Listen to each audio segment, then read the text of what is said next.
Welcome to the More Weekly, the channel where we bring you the latest news around Alhambra High. I'm your co-anchor, Sabrina. And I'm Austin, your other co-anchor. So for our first story today, we want to remind all the seniors out there that the UC application is due on November 30th and that the Cal State University's application is due on December 4th. So if you haven't yet, please finish and submit your applications as soon as possible.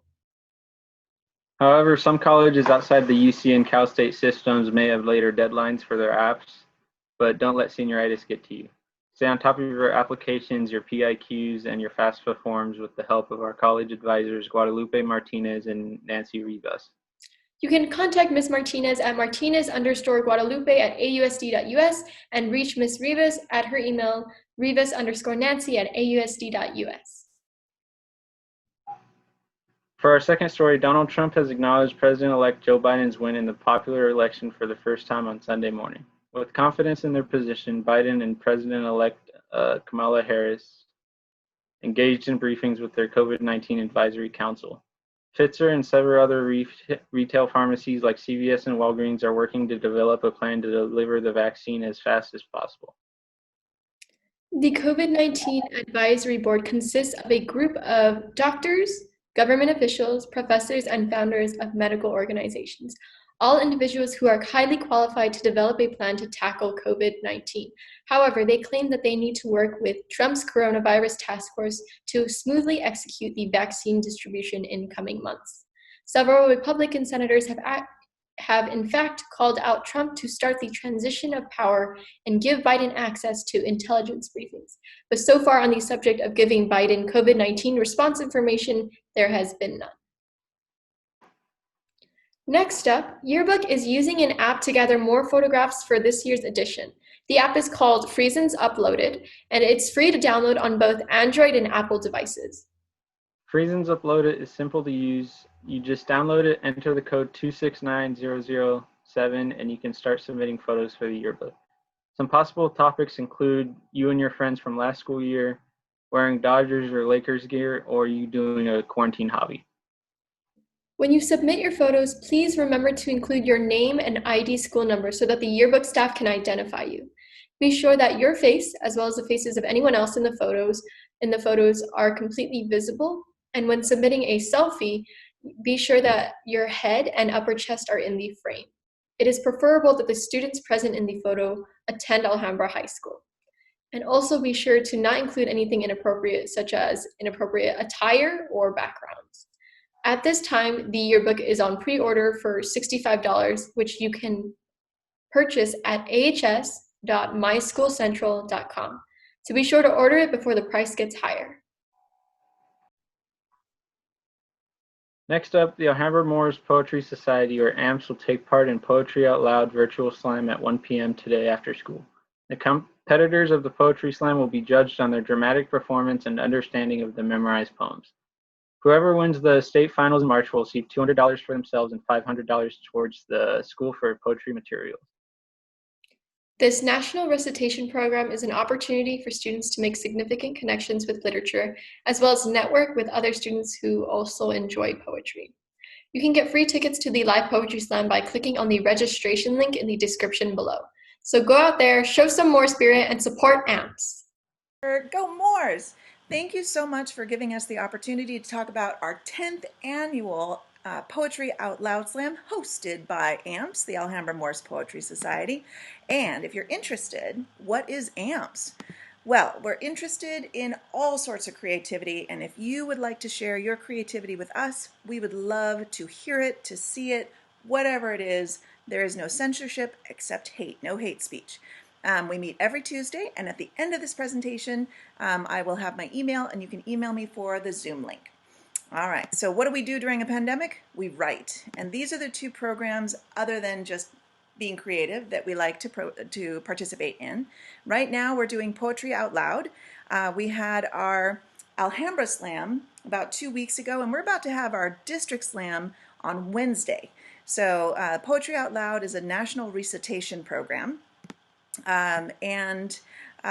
It affords students the opportunity to bring literature to life, plus the higher you go, there's a lot of prizes and there's networking with media. So that's one of the reasons why we love to do it. Keep your eyes open because in December, we're going to start the Get Lit Classic Slam. Get Lit is a local program. Poetry Out Loud is national. Get Lit is local. Both of them are recitation programs. Get Lit is also something that's really great for creativity because they also have a lot of connections with local media, local TV, and of course, local writing. So if you're interested in any of those programs, please come to AMPS. We would love to talk to you about them. And of course, please join us this Wednesday for the District Poetry Slam. Look in the bulletin because the registration link is there. So, Poetry Out Loud, again, is a national arts education program that encourages the study of great poetry, and through the recitation, through the skills of the students, it brings it alive. And wonderful thing, there's a lot of prizes. So, but of course, the points aren't the point. The poetry is the point. And if you would like to join us, we meet virtually every Tuesday from 3 to 4. Interested in sharing your found poem or any other poetry? Please email me at keenan_kristen@ausd.us for our Zoom link, and we would love to see you. All right. Bye, More Newspaper. Thank you. As you may know, we have a break next week, but remember finals are coming up soon. Over distance learning, we have lost a bit of time than our normal schedule. To make up for the time, you should start preparing for finals as soon as possible. Make sure to use the break to try to get ahead and prepare for those tests. If you're feeling anxious about how to prepare for finals, don't worry. We've asked several AHS students for some tips and tricks on how to study effectively and give you a peace of mind. Here is the More Spotlight.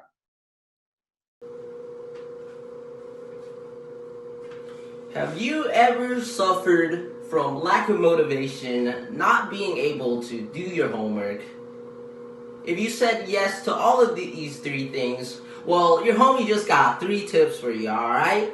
Tip number 1. You need to get enough sleep, alright?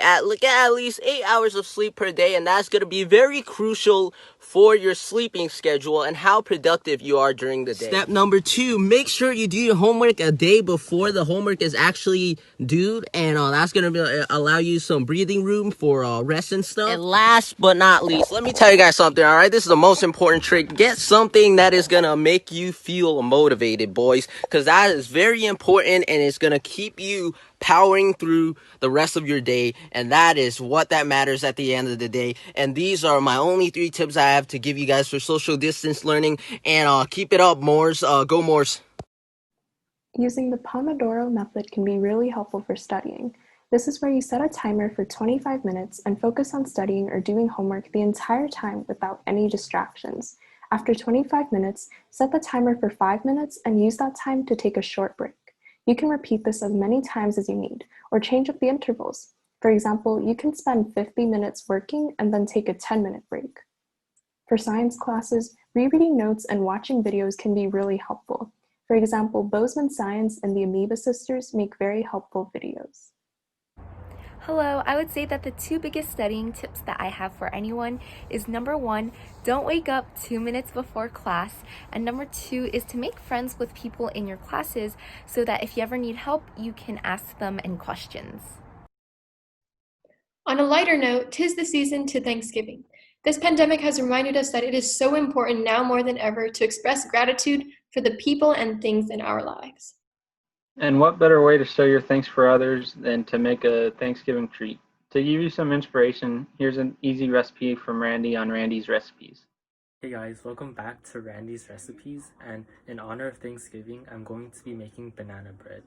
Okay, so the ingredients that you'll need are 2 eggs, 1 cup of sugar, 2 cups of flour, 8 tablespoons of butter, 2 cups of smashed bananas, half a cup of walnuts, and 3 teaspoons of baking powder. Okay, so the first step is to combine your flour and baking powder in a large bowl. Okay, so next, mix in your sugar and butter until it starts to combine. Once you're done, it should look like this. Okay, so afterwards, stir in your eggs and your bananas. Once you're done, it should look like this. Afterwards, stir in the egg mixture into the flour mixture until it looks like pancake batter. Afterwards, lightly grease your baking sheet and add your mixture inside. Okay, now add it into your oven, preheated at 365 degrees for 1 hour. Okay, so after an hour, your banana bread should be done and it should look like this. And that's all for today's video. Thanks for watching. That concludes our show for today. Visit our website, themorenewspaper.com, for more. And remember to follow us on Instagram at The More Weekly for more updates. Go Moors!